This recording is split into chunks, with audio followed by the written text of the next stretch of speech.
All right, let's have a little sip of water, maybe. Yes.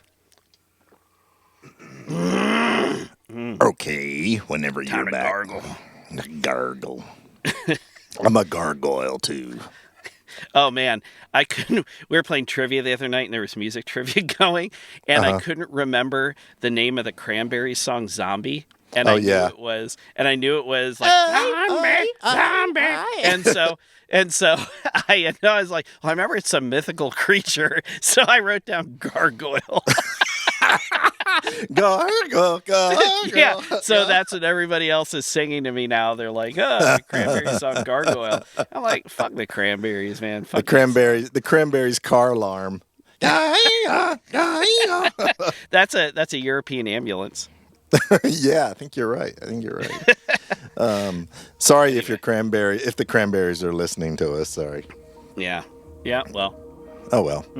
Back to you. Doesn't matter. Hey everyone, it's Elliot. And Todd. Welcome to Two Designers Walk Into a Bar, an ongoing conversation about pop culture and iconic design.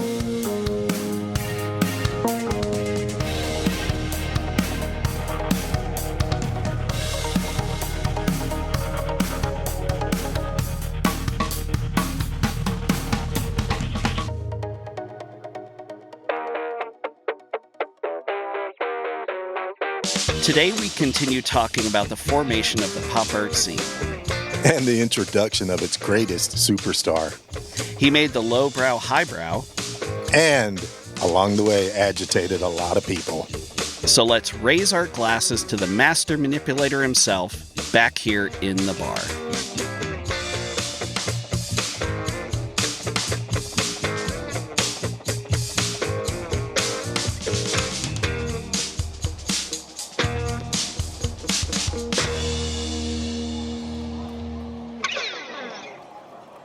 Okay, I have a question for you. Sure. Have you ever walked out of a movie? Yes, but... That you paid for? Yes. Okay. I've told you this story before. Okay, I walked out not being thrown out. Well, do you remember when I was in the movie theater one afternoon and a drunk hit the telephone pole during Casino and the whole theater went dark? And then... Oh, man, I had forgotten about that. Yeah, and so, you're 2 hours into this movie, and all of a sudden, shoom, shoom, shoom, shoom, shoom, shoom, everything just grinds to a halt. And this is before cell phones. And so everybody's just kind of sitting wordlessly in the dark and is like, what's going on? And then finally the ushers came in with flashlights, and they're just like, yeah, we just lost power. We'll give you passes to the movie, and you can come back, some other time and watch it. And for those of you who have never seen Casino, Sharon Stone's character in that movie is so abrasive. I was 2 hours into this movie, and I was sort of like, it's like a sunk cost thing. Like, I've already put in 2 hours. I'm going to see this thing through to the bitter end. That's it. Yeah. And then God said, no, you're not. Or at least the drunk guy did. And so, the power goes out, and it's like, here's your pass. Come back and sit through all of that again, just so you can find out what happens. And so I never saw the end to that movie for 25 years. I never knew, because I was like, I'll be damned if I'm going to... I went back and watched You could show up 2 hours late. Yeah, right. Yeah, like they would... Well, I guess at that point they wouldn't really care. But so I never knew how the movie ended. And then I finally... this was within the last... 5 years or something. I caught it on cable, or it was streaming or something, and I was thinking, I wonder how this movie ends. And so I finally watched it, and I was like, that basically ended the way I thought it would. You're like, wow, I really appreciate the drunk guy now hitting the power line. It made the movie so much more exciting. He was, it was a message from the universe for sure. Yeah. So how about you? Well, not that I can recall. There was one when I was younger It was one of those movies, I think it probably opened on a Friday and closed on a Saturday, the following Saturday. Okay. I so had no idea what was going on, but it was called Nasty Habits, and it was a movie from the 70s, and my uncle took me, so I was little, and it was supposedly, I didn't know it at the time, but it was a parody of Watergate, but it was taking place in a convent. And you're a little kid going to this. And so, we both we were like, I don't know what's going on here. So we got up and walked out, I think. But I don't think there's ever been a movie that I paid for that I walked out of, just because it's kind of like, I have this thing like, this movie's not going to beat me. I'm going to sit through this. I'm going to watch this movie. You have my money. But I asked that because that's an interesting thing that happens in our subject of today's visit to the bar, which is, we've been talking about the whole factory scene in this series, and we talked about all sorts of art that's been created and influenced and fueled by Andy Warhol and his merry band of oddballs. And film was a gigantic part of the daily life, and it's what Andy wanted to do most, and he captured everything that happened in and around the factory, just normal everyday life, and he used that to make his film art. So today we're going to put a pin in, and we're going to start with Warhol's anti-film called Sleep, and we're going to share some behind-the-scenes stories, talk about how that approach popped up later in lo-fi movies. I did air quotes there. Lo-fi movies like John Waters' Pink Flamingos, which is one of my favorite movies, and The Blair Witch Project. Okay, so I want to return to something you said. Like, lo-fi, obviously, I get. I mean, Hello. Like, just listen to this podcast. That's the oeuvre in Guilty. which we work, yes. But anti-film, talk a little bit about that, because I'm not sure. How can you be anti-film if you're making a film? Good question. Well, it's part of a bigger art movement that really just rejects prior definitions and standards and concepts found in previous works. So it questions the definition of literally what art is. What I love about the term is it questions art by making art. Well, okay, Professor. Whatever you say. Why don't you dumb that down for the rest of us a little bit? Okay.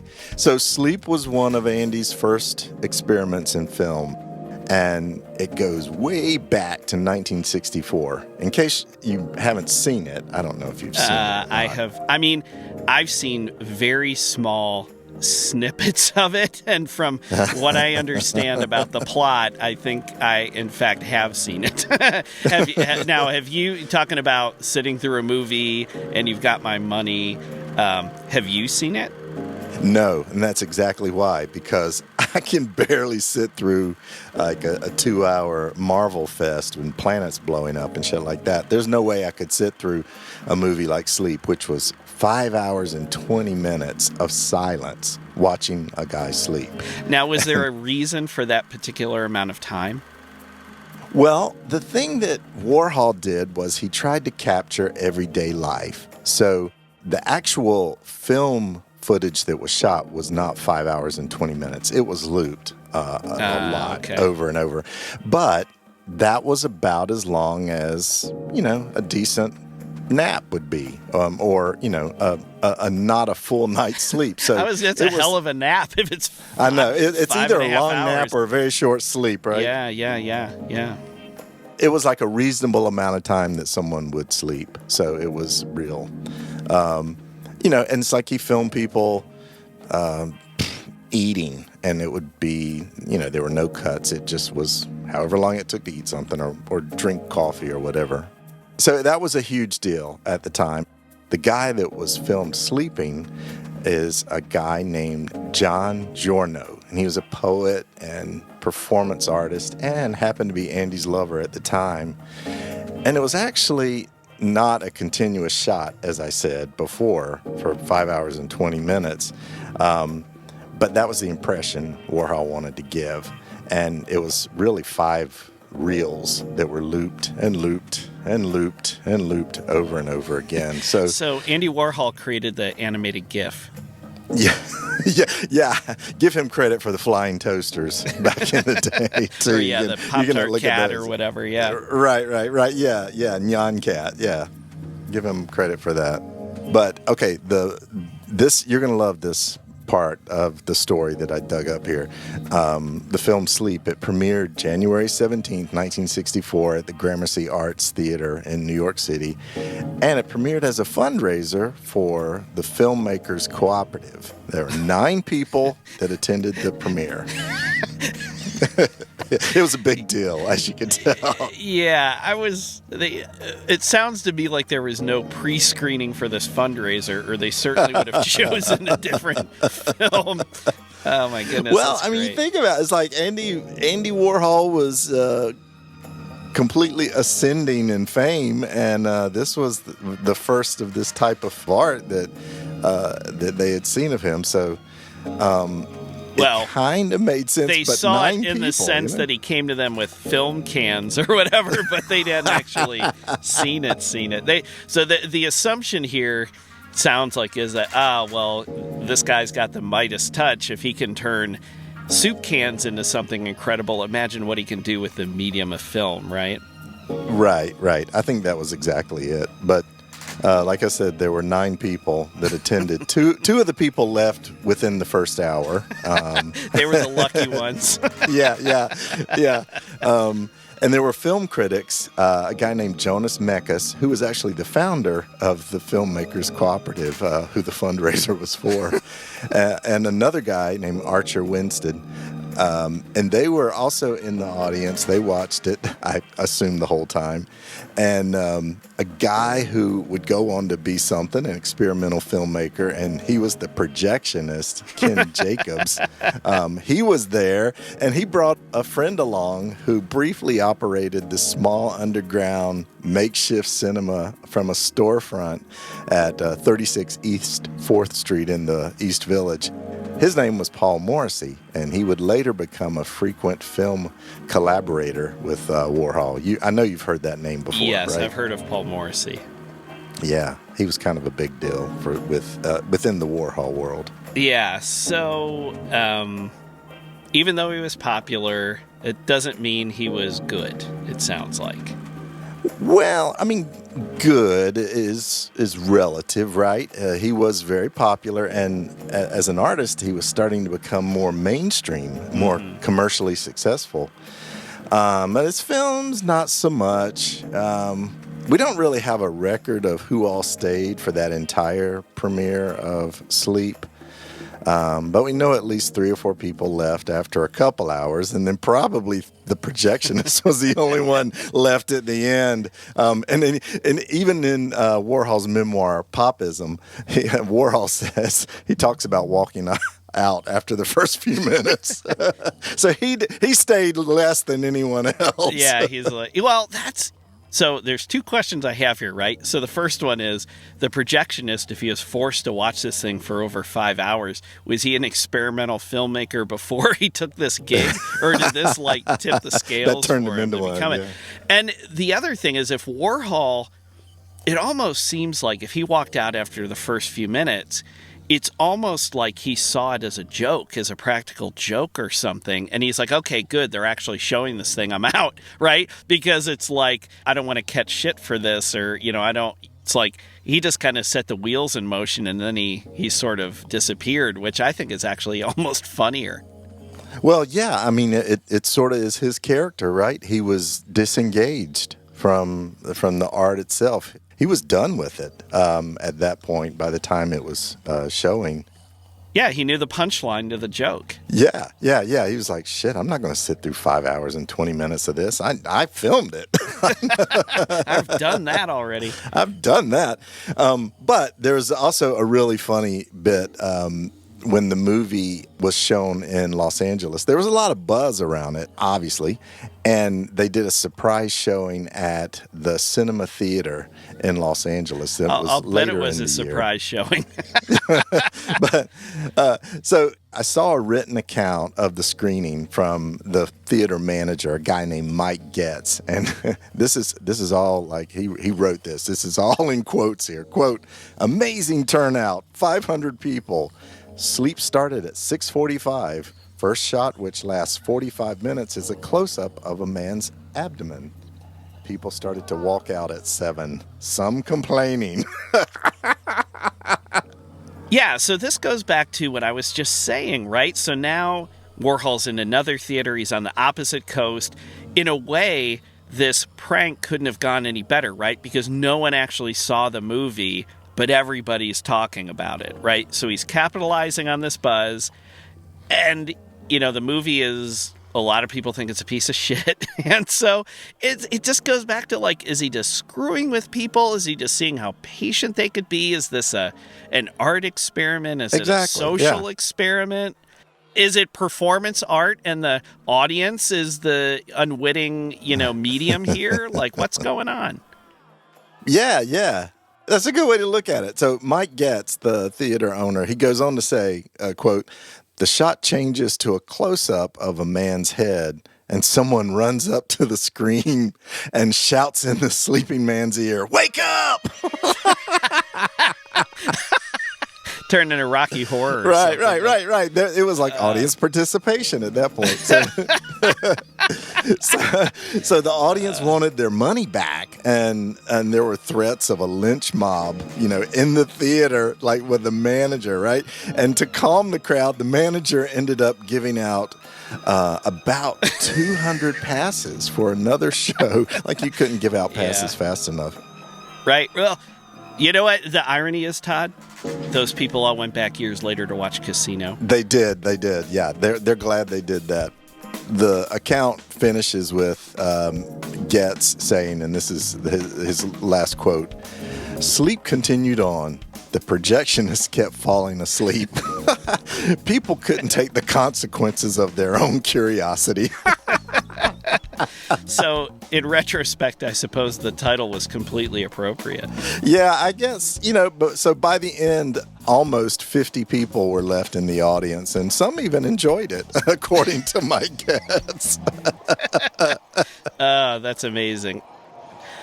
People leaving in droves. I wonder if we subconsciously see Andy as a creative role model. Well, I don't know. Come on, man. Look around the bar. It's not that bad, right? You know what? You're right. But I still won't turn away a free round to help me drown my sorrows, Todd.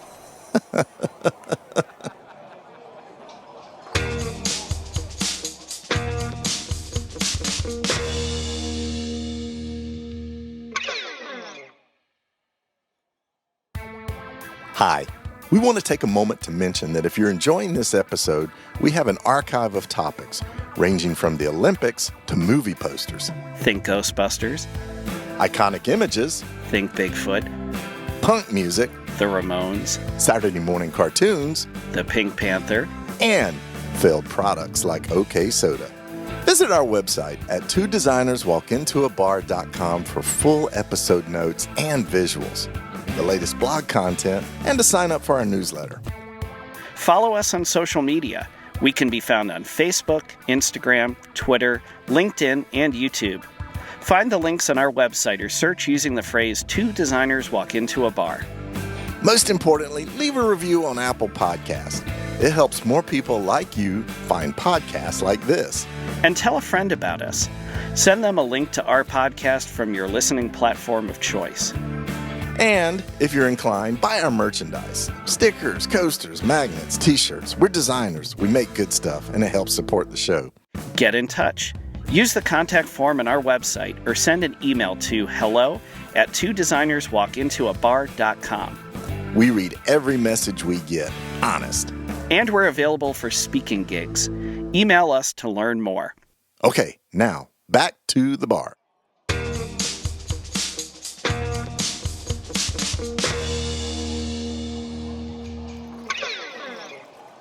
Okay, Todd, so we're back. Only 50 people were left in a 200-person theater. Okay, well, how is that for a rave review? Well, yeah, good point. And just a quick point of clarification: the theater actually started with 500 people, and it actually would hold 700 people. But yeah, so it's even a number of people that left. It was like a tenth of the people. Yeah, like were rats left. leaving a sinking ship. Yeah, but you're right. That's kind of a ringing endorsement, huh? But between 1964 and 1966, Warhol went film crazy. He shot close to 500 films, and they were short. Some were long, like Sleep and Empire, which I want to talk about in a minute. That was 8 hours long. Some were silent, some had sound, some were scripted, some were improvised, and all were anything but conventional cinema. And it paved the way for the emergence of independent cinema as a serious artistic form that we know now, which is, that was cool, but it was a rugged start, I think, for him. Most people might have heard of some of his movies. I don't know if they've seen them, but his most well-known ones were, let's see, Poor Little Rich Girl, starring Edie Sedgwick. Mm-hmm. She was a bit of a hot mess at the time. Uh-huh. Chelsea Girls. So the Chelsea Girls chronicles the goings-on within the famous Chelsea Hotel. And this is in what Far Out magazine called hedonistic extravagances mixed with the rotting stench of the corpse of morality.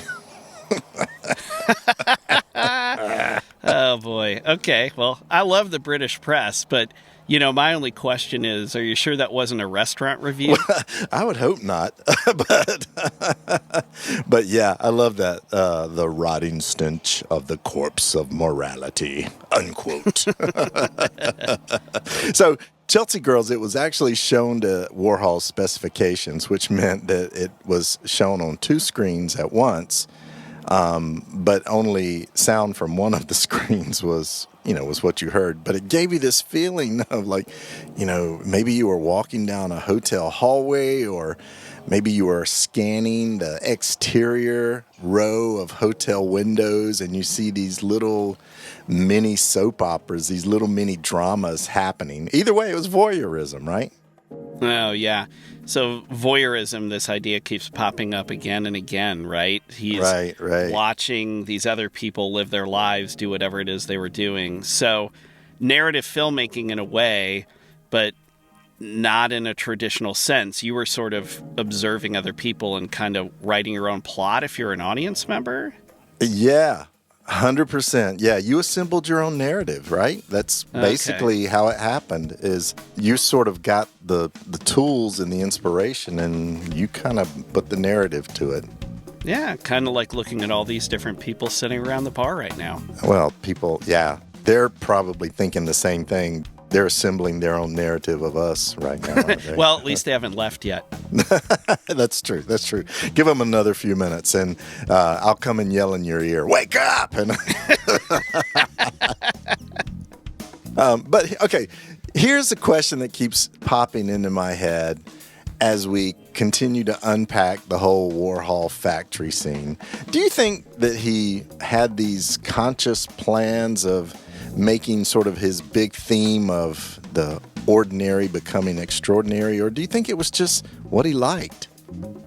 You know what? I think the first thing you said is overthinking what he was doing.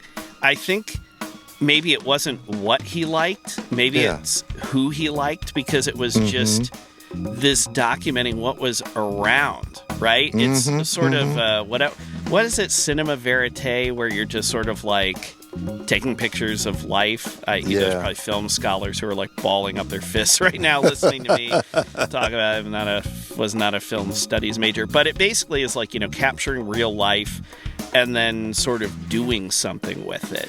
Yeah. And that's what I think he was doing. You used the term earlier, lo-fi, right? So it doesn't sound to me like he was considering lighting. He was considering sound. He was kind of, it was almost to me, based on what I know about his films, it was almost kind of like moving or long form, like hip shots. Like he's just kind of capturing stuff, right? Yeah. I mean, not unlike doing 30-some soup can labels, right? It was something in everyday life that he was finding beauty in, or at least finding commercialism in. Right. But he had an impact on mainstream cinema. His kind of wacky techniques and the themes were later adopted by Hollywood filmmakers in the 70s and even beyond. So that sort of use of nonlinear storytelling became a thing. Fragmented narratives, documentary-style camera work, handheld. It can be seen in other films that popped up later, like The Godfather, Bonnie and Clyde, and Taxi Driver. So, all sort of were challenging what mainstream narratives were. I've heard all those films are really, really good, but Todd, I got to be honest with you, they're no airplane. Yeah.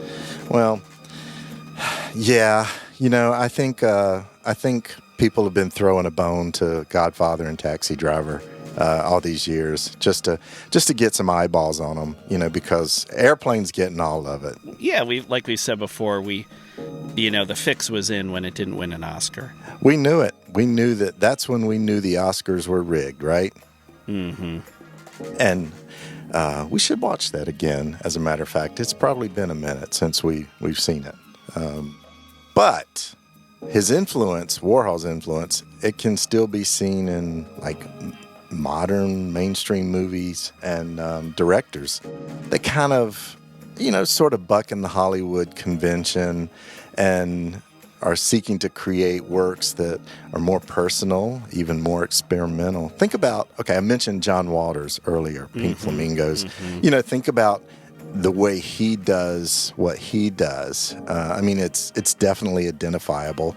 Think of Quentin Tarantino. Mm-hmm. The way he tells stories, sometimes multiple narratives happening at the same time. Yep. Our buddy David Lynch, Oh, yes, from our Ad Mascots episode. So makes me wonder if he's still sitting in the Hollywood Big Boy having lunch. Yeah, lover of the big boy, right?